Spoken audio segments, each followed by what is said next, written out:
This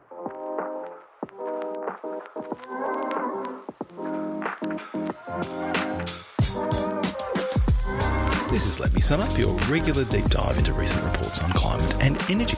I'm Luke Menzel, recording today from the land of the Wurundjeri people of the Kulin Nation, and I'm delighted to be joined by my two co-hosts, the fantastic Frankie Muscovich. Hello, Frankie. Hello, Luke, and I'm coming to you from Gadigal Land in Sydney. And noted recreational axe thrower Tennant Reid. G'day, Tennant.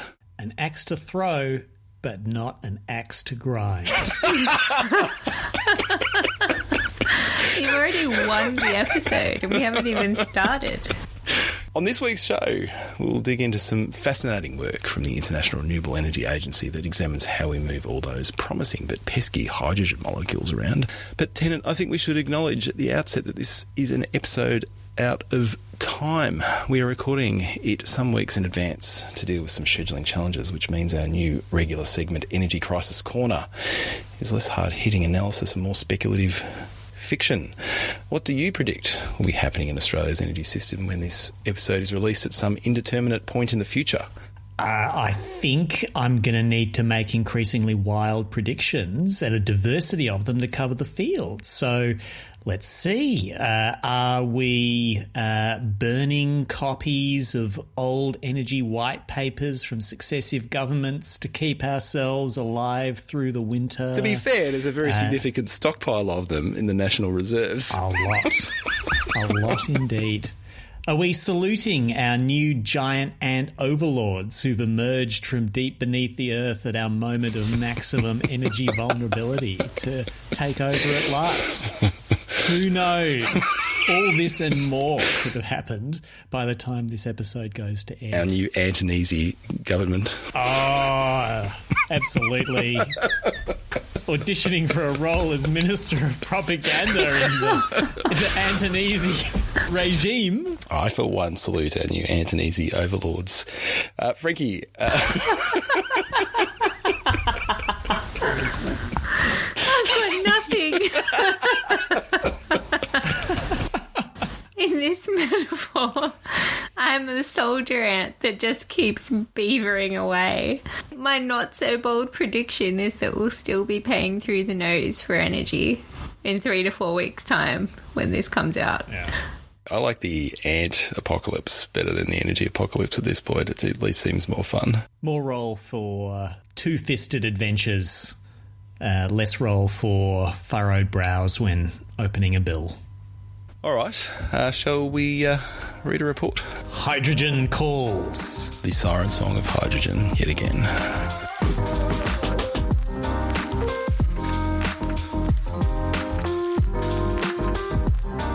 Now, we all know the role of hydrogen in decarbonising the global economy is the subject of intense interest, but there are some big items on the to-do list before we can unlock hydrogen's potential.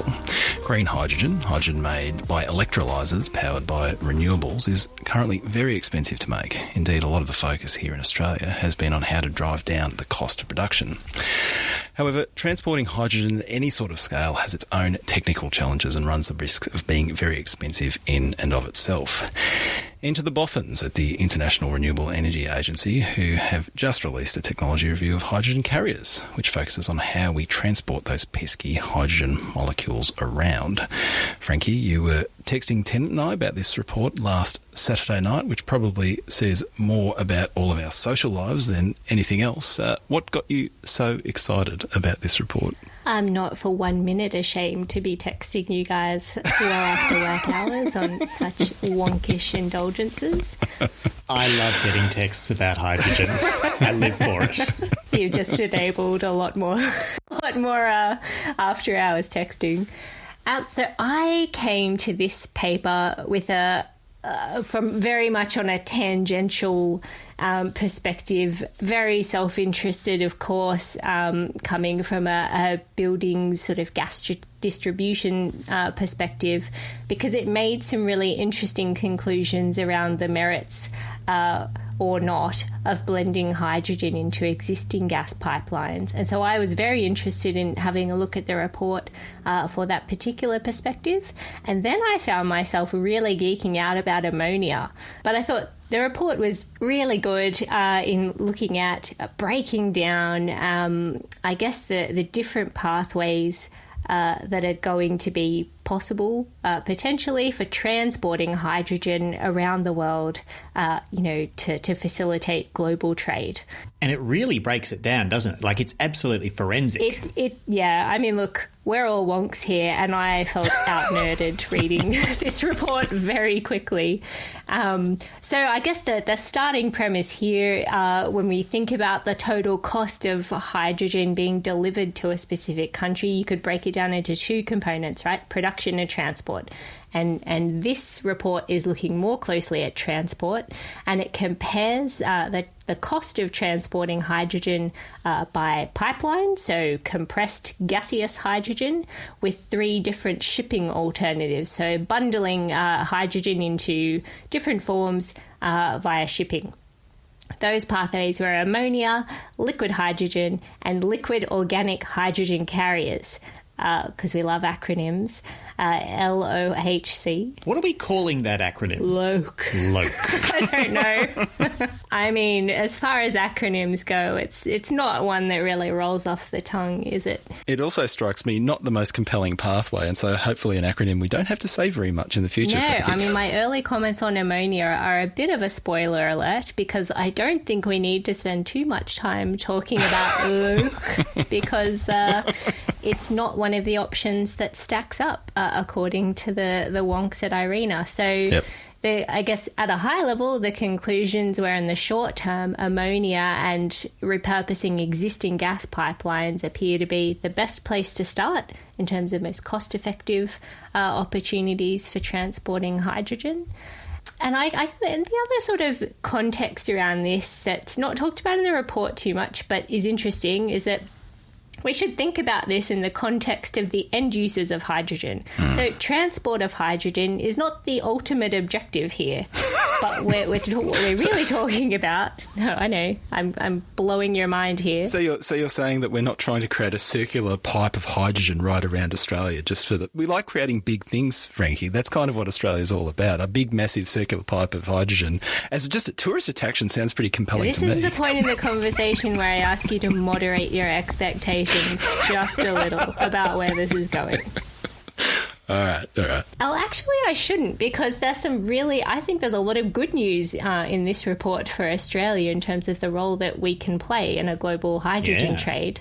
But the point that I was trying to make here is that whilst transport of hydrogen isn't the ultimate objective here, we're talking about the transport of renewable energy from low-cost locations to where the demand centres are. Yep. And because hydrogen has a low volumetric energy density, so you need a lot of it to produce to produce an amount of energy. So it's far less dense than even natural gas, for example. You need a lot more of it by volume to get the same energy output. So I guess the other consideration here as well is to think about not just how we transport hydrogen in that format, but further transforming hydrogen into the final form in which the energy would be used. So that includes things like steel, methanol, or other sort of synthetic fuels used for aviation.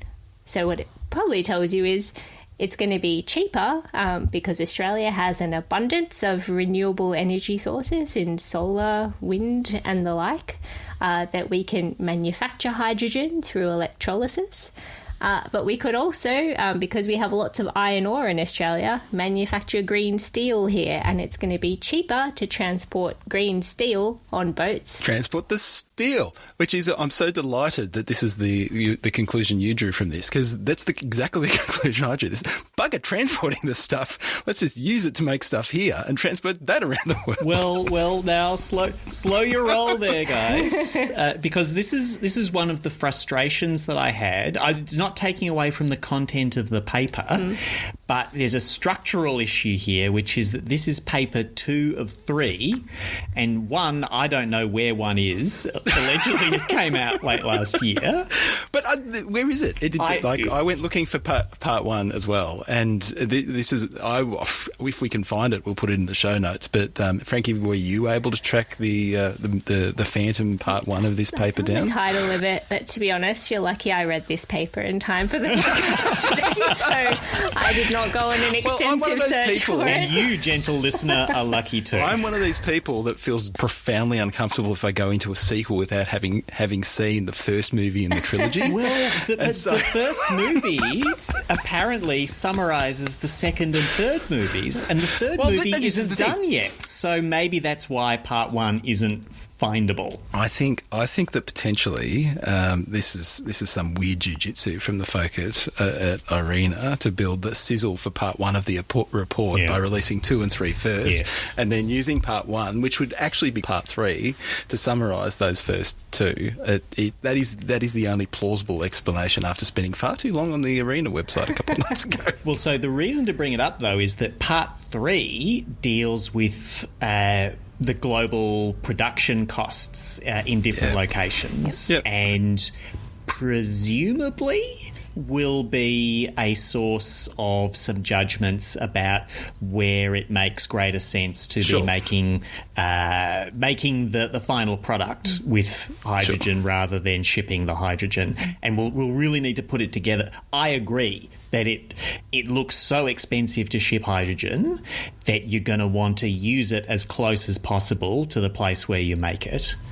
And they do say that exporters are going to need production costs that are half or less those of the production costs of hydrogen in customer countries, because the costs of transport, the end point for getting them down is about of the same order of magnitude of the cost of making hydrogen in the first place. So you really want to minimise your transport need. You're absolutely right. Yep.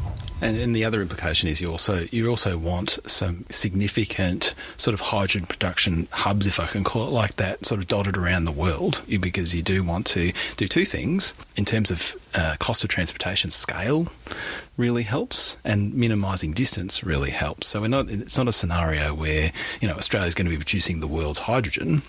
Australia's going to be supplying ideally places in our region that have a significant demand for hydrogen, places like Japan. Although given where gas prices are right now, they probably could buy hydrogen from Australia and it would look about the same as gas from Vladimir Putin. I found the geopolitics, I mean, it wasn't a major focus of this report, but I found that really interesting as well. So we talked about scale being one of the key determinants of bringing the cost of transporting down. So we need the scale of the project in terms of the production to be as high as possible. And then, also the transport distance, right? So the longer the distance that needs to be covered, the more some of the shipping options like ammonia that have a much higher energy density really start to stack up. And I thought that was interesting to think about in terms of the export potential for a country like Australia, where on the face of it, we are resource rich, potentially, in terms of being able to produce green hydrogen from renewable electricity, and then also those other end products. But then where are the likely markets for that, and what are the industries we need to be developing here in Australia? And that's when I started my rabbit hole kind of burrowing on ammonia and the sort of very interesting prospects in that space. Shall we dive into ammonia a little bit?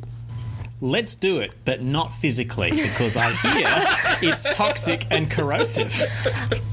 At an industrial scale. I mean, if we were diving into a sink full of your commonly sort of sourced household cleaning products, uncomfortable, but, perhaps not so dangerous. Let's not find out. No, let's not. No TikTok challenges on this podcast.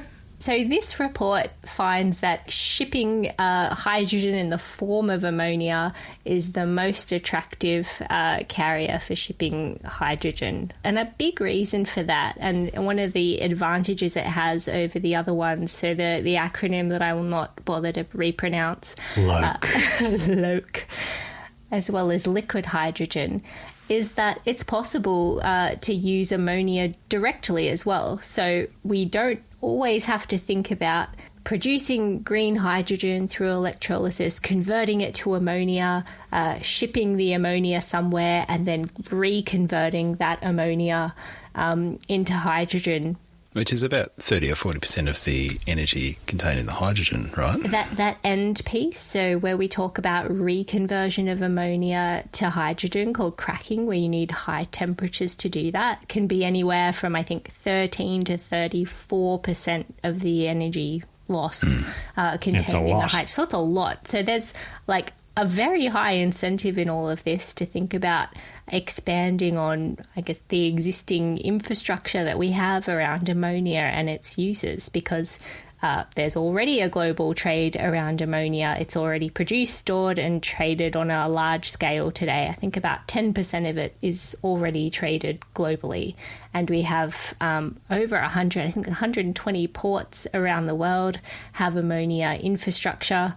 So, there's already a market for it. So we should be thinking about then how do we leverage that? I was looking at the maps of where ammonia infrastructure already is around the world, and also one of the exciting things as well about the future pipeline of projects around ammonia is that about half of the global project pipeline is in Australia. So we've only got, I think I could see on the map, maybe only one location in Western Australia where we have loading infrastructure. We have more unloading infrastructure in other parts of the country, so we're more set up for import than export at the moment. But we have an enormous pipeline of projects, concentrated, I think, in WA and Queensland. But, that's a really exciting prospect, isn't it? It's colossal. I think it was something in the order of 100 million tonnes of annual production. From a generous definition of project pipeline, like a lot of these things have got no firm commitments to them yet. They counted the media release, which have been falling like snowflakes in the hydrogen space over the last couple of years. Yes. And it was a real contrast with the survey of the committed or even press released capacity for liquid hydrogen export, because we did have that dinky little test liquid hydrogen export ship dock in Victoria earlier in the year and take on a bit of hydrogen and take it all the way to Japan. It's had a lot of people being very excited about it, but this report really rains on that parade. It does. Says it's not going to be competitive to ship liquid hydrogen beyond distances of 4,000 kilometres. And I looked it up this morning. Japan, even from Gladstone to Japan, is more than 6,000 kilometres. So it's ammonia or bust. It's ammonia or bust, but there are some important, I guess, pieces of the puzzle that still need to be resolved. So if we're talking about shipping ammonia globally, we also need to firm up, I guess, the technology around ships that run on ammonia as well. So it doesn't make sense to put a bunch of ammonia on a ship and then have that ship use fossil fuels to power itself around the world. Exactly. The worst. I know. And here's where I'm about to blow both of your respective minds, because as it happens, I phoned a naval architect friend. As you do. Who happens... As I do. It just so happens that my best friend is a naval architect living and working in Singapore. And we have her on the line now. Well, not quite, but I did talk to her earlier today. Because she's been looking at the decarbonisation of the maritime industry, particularly looking at fuel source. it is covered in the paper a little bit as well. But what I guess the important bit of the puzzle that still needs to be resolved here is that direct use of ammonia to power ships still needs to be de-risked. They haven't quite cracked that nut yet. But they're expecting that to be the case within the next few years. So my naval architect friend said that there are several engine manufacturers working at the moment. They're doing bench testing and will have engines to install on vessels by around 2024 that are powered by ammonia. That said, it's not stopping companies from building ammonia-ready ships right now. So there are a lot of companies that have considered ammonia as a fuel in the design, but their vessels will need some retrofit, so down the track. So that includes the engines, it includes piping and the tanks to make it run on ammonia. But it is very much a thing, and it seems to be a growing consensus in that industry that that's where it's going. And as you say, the liquid hydrogen piece is either going to be short-lived or only for much, shorter distances and more specific applications. Rockets. Rockets were not one of the carriers canvassed in this report. Well, that's a clear failure of scope and imagination. My respect for the wonks at IRENA is plummeting. Frankie, I was expecting 15 minutes on gas pipelines and their future in a hydrogen superpower scenario. Well, I'm ready to go there. I'm glad that we got the deep dive on ammonia and shipping. But what was your takeout for the future of existing gas pipelines and the role in transporting hydrogen? When it comes to pipelines, for distances sort of below 3,000 kilometres, I guess, they're the cheapest option, and they get more attractive when there's existing infrastructure to repurpose, right? Because of the nature of those projects, the lion's share of the cost associated with it is the capital cost of building the pipeline itself. So if there are existing pipelines to repurpose, then it significantly cuts the cost of those projects, like I think between 65 and 94% or something like that. So the way the report positions this, and we're talking about transmission pipelines here, right? Not really distribution pipelines. Yep. So the bigger stuff that pipes it between cities or between countries or industrial centres, there was less commentary on the distribution side of things in this report, which is to individual users, households, businesses and the like. So the thing that stood out for me, which was interesting and sort of said effectively, it's different everywhere depending on what existing pipeline infrastructure you've got. So you've got to do that as a case-by-case analysis, right? Basis. So you need to think about the key sort of challenges that need to be looked at are around the material compatibility. So the steel that's currently used in that, how susceptible is it to hydrogen brittling? So, hydrogen being a small molecule can leak through cracks more easily, can cause, an increased sort of frequency of cracking and stuff like that. So I'm definitely not an expert in that space, but that needs to be looked at. There's also requirements around compression that need to be considered as well. So at what intervals you compress the gas, and there's a suggestion that doesn't neatly align with compression stations that are already in place for natural gas pipelines. So there's costs associated with making that conversion, I guess. What I was more interested in, or the thing that brought me to this report in the first place, was around blending. So, so the idea of, scaling up the production of hydrogen by injecting an amount of it into the existing gas grid. And the advantage of that, of course, is that you can scale up production of green hydrogen without needing to factor infrastructure costs much into the project, because you're just using the existing gas grid there. Infrastructure costs for transport and use Correct. Of hydrogen, right? Yeah, so we're talking about the pipeline. So they're already there, so we're really just substituting an amount of natural gas with green hydrogen. So I guess the report is pretty strident in noting that there are lots of challenges around that, and it really doesn't consider it a viable option in the context of this report, which is around transporting, green hydrogen as a sort of form of global trade. It talks about the limited CO2 mitigation benefit from doing this. So if you're substituting out, I think they say most existing networks could take blending up to 20, perhaps 30% by volume. Because its energy density is so low, you're really only lowering CO2 emissions by about 7% if you do that. The other sort of significant part of this is that it has the potential to dramatically increase the cost of gas.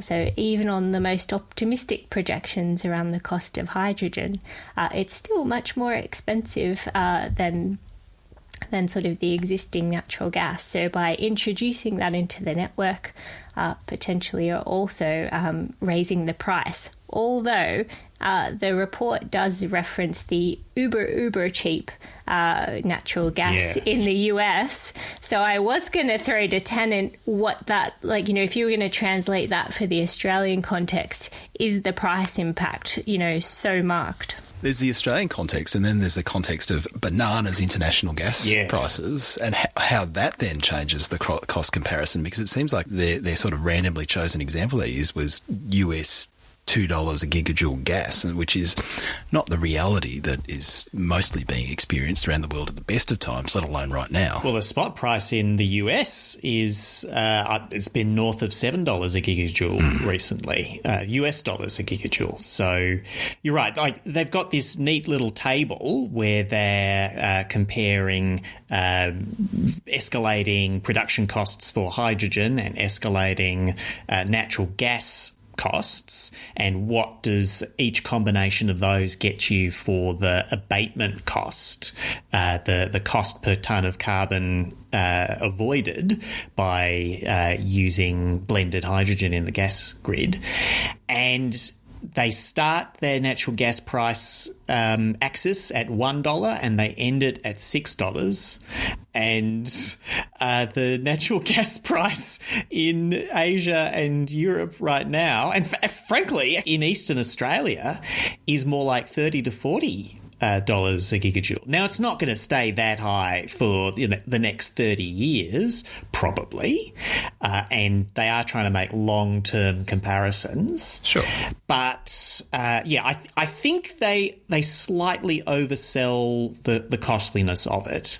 Also, of course, there's an argument. I mean, this is not really the focus of this paper, but there is an argument for blending that is, well, this is just a way to soak up a bunch of supply while you're trying to scale supply to get costs down. Given the scope of the report, I actually found the random commentary about the merits of blending a bit weird. Yes. Because it's not really the question that they've set themselves to answer. It's just like, I think that there might be someone sitting in IRENA, and apologies if you're listening, but it just seems like you're not a big fan of blending. I'm just going to sneak this in here. This is my big chance. I mean, I think the people making that commentary are very much coming at it from that perspective. Although I would say, and I agree, I think the point on cost is overstated, particularly when we're looking at the spot prices now.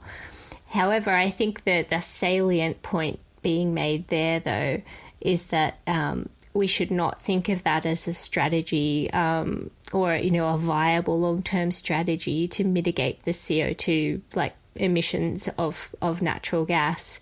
And I think the proponents of some of that commentary would argue that people who want to continue blending beyond, the more obvious reason in helping ramp up the production of green hydrogen for export and the like, is that it prolongs the use of that infrastructure for fossil fuels and perhaps delays the decision to start looking at other alternatives. I foresee more reports on this issue. Inevitably. You read these reports and you sort of, if you're lucky, you remember sort of 2 or 3 big themes, right, that you take forward with you. And I suppose I thought quite a bit about the importance of scale in terms of production. Driving down the costs of electrolyzers obviously being the key task, but it has reinforced me that scale is an issue also for, driving down transport costs. And there's absolutely, and there's very significant sort of technical issues that will need to be resolved on that side of it, and they will only become viable once we've got a lot of experience, and that's going to come with a lot of scale. Which brings me back to the question I always have with hydrogen, which is who is going to be paying for all this super expensive hydrogen for the foreseeable future, so that we get to this bit later on, which I'm sure we need to get to, and I'm not suggesting this is not something we should be aiming for. It's just a question that needs to be resolved, is that we've got this long period of expensive hydrogen being used somewhere by someone, and how that actually happens is something that I still don't quite have my head around.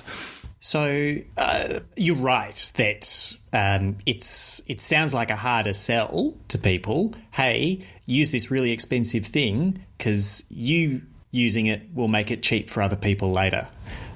Any volunteers to be first? But that was the same story with renewables. Yep. And not to put everything on Germany, but Germany did stick their hands up and say, us first. Well, in some ways, Germany's doing the same thing now, right? Yeah. Like they're really sticking their chins out and really driving that conversation. And, there is a significant coverage of sort of half a page on just the investments and commitments, both on the supply side and the transport side, that Germany is making, transitioning to a hydrogen economy. One might expect that in the context of the current geopolitical situation, those investments might become even more significant, just from an energy security perspective, apart from anything else. So that's an interesting kind of random element that could actually supercharge interest and investments in this space, I guess. I think that has implications for... I'd love for us to circle back on this. More papers, yes, for a more fulsome discussion on end users and the relevant, the relative merits of different pathways we're talking about here. Because what was really interesting to me in unpacking the costs and then the energy losses implicit in, converting hydrogen to ammonia, back to hydrogen and shipping it around the world, is that if the end use of that is just for energy production to power the grid of another country, well, depending on where the country is with respect to where that production is, should we be just running cables under the sea to transmit green electricity, which is what's sort of happening in one of the projects up in the Northern Territory, right? But I think there are geopolitical implications for that as well, through the establishment of infrastructure like that versus, shipping routes, which are subject to change. I think we're going to really, globally, have to feel our way through this to a significant extent. But, in the interests of uniting all the policy arguments in one big mess, this probably takes us to the question of Australia's future submarine needs for defending shipping lanes. It's all one big question. I did not expect us to end on submarines and national security. Cue a 15-minute discussion about AUKUS. It's a logical arc, I just found it really fascinating reading this paper, the sorts of questions that flowed on from it, and the frustration with not being able to find the other IRENA papers that complement this work as well. Because there is a much more complex discussion to be had on the end users and the cost of production of green hydrogen and where that's best set up. Looking at transport on its own is super interesting, but nowhere near close to the full picture, right? Frankie, this is simply the Star Wars A New Hope of hydrogen papers. You can look forward to the prequel trilogy emerging in some 15 years. Which will have interesting ideas, but dreadful execution. Great soundtrack though, Tennant. Yes. And then the sequel papers will be the same as this paper, but just with different names.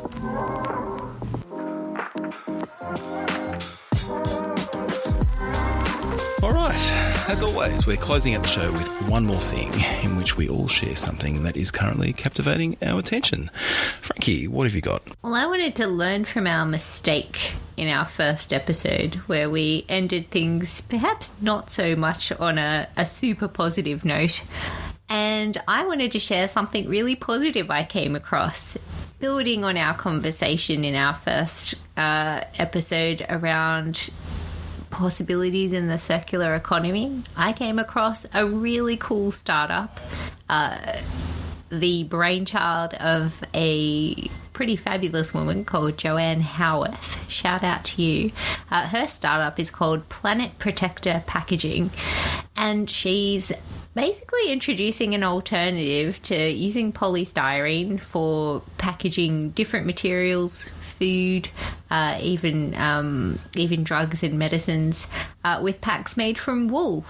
And it comes from sheep's wool, obviously sheep in this instance that have been bred commercially from meat. So that wool was going to landfill, and she talks about the fact that the sheep farmers were trying to sell that on markets, getting a pittance for it. Wool is, as we know, a natural insulator. We all wear it in the wintertime.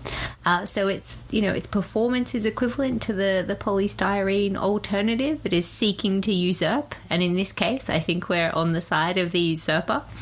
Polystyrene is a form of plastic. It's obviously a real problem waste. Not only is it not really possible to recycle into many other things, it's also made of millions of those pesky little, I think what they're called, monomers, but if you look at it up close, they're these tiny little balls all strung together, and they can find their way into oceans. I think people up north of us found that to be the case when the Brisbane River flooded earlier this year. And they saw millions of those wash up onto our shores. So this is an amazing initiative. I'm really interested to see what she does next. Apart from having, I think, at least 300 businesses sign up to her wool pack product, she's also got a government grant to look at setting up a wool processing facility down in Melbourne that would allow for the sort of onshore scouring of the wool. So that's when you clean it and get rid of impurities for its use. Historically, that's been done in China. So that's just really exciting and a great piece of Aussie ingenuity I wanted to highlight here. It is really exciting, and you mentioned episode 1 and the industrial decarbonisation paper that we talked about, and it's a positive example of one of the things that I've been reflecting on in the few weeks since we had that chat, which is the amount of transformation that's going to need to take place in all these different supply chains and all these different parts of the economy that we touch. And there's virtually nothing that we interact with in our day-to-day lives that isn't going to be shifted. And this is, of course, not some blinding insight to the circular economy, people, and it's something that I've been aware of, but that paper reinforced it to me. And you immerse yourself in something like that, and it reignites that awareness of just how much we need to transform to get to that net zero future. Tennant, what about you? What have you got for us? So I'm going to start foreshadowing a report that's going to come out a little while hence. So this is like the blackboard in Back to the Future 2. Are you talking about it's in the future from where we are now, or in the future from when this episode drops? Or are we on sort of parallel? It's in all the futures. It's far enough out that I'm very confident it will not be released by the time this episode is released. So March 2023, get yourself ready, get yourself psyched, because there's going to be a report recommending what the state of Victoria's emissions targets for 2035 should be. And this is going to be of interest, both if you're a Victorian, but also if you're not. This is going to be the first Australian jurisdiction to get a recommendation on what to do after 2030 and before 2050. And a lot of the issues that are raised around attitude to 1.5, overshoot, no overshoot, the role of different sectors, the role of extra jurisdictional offsets, all of that stuff is very relevant to the questions that the Commonwealth's going to be asking over the next couple of years about its nationally determined contribution after the current 2031, and for other states thinking about what they do too. So I'm involved in that review and I'm eager to read it, but I guess I've got to help write it first. Bit of a step. And no chance of any spoilers on our podcast?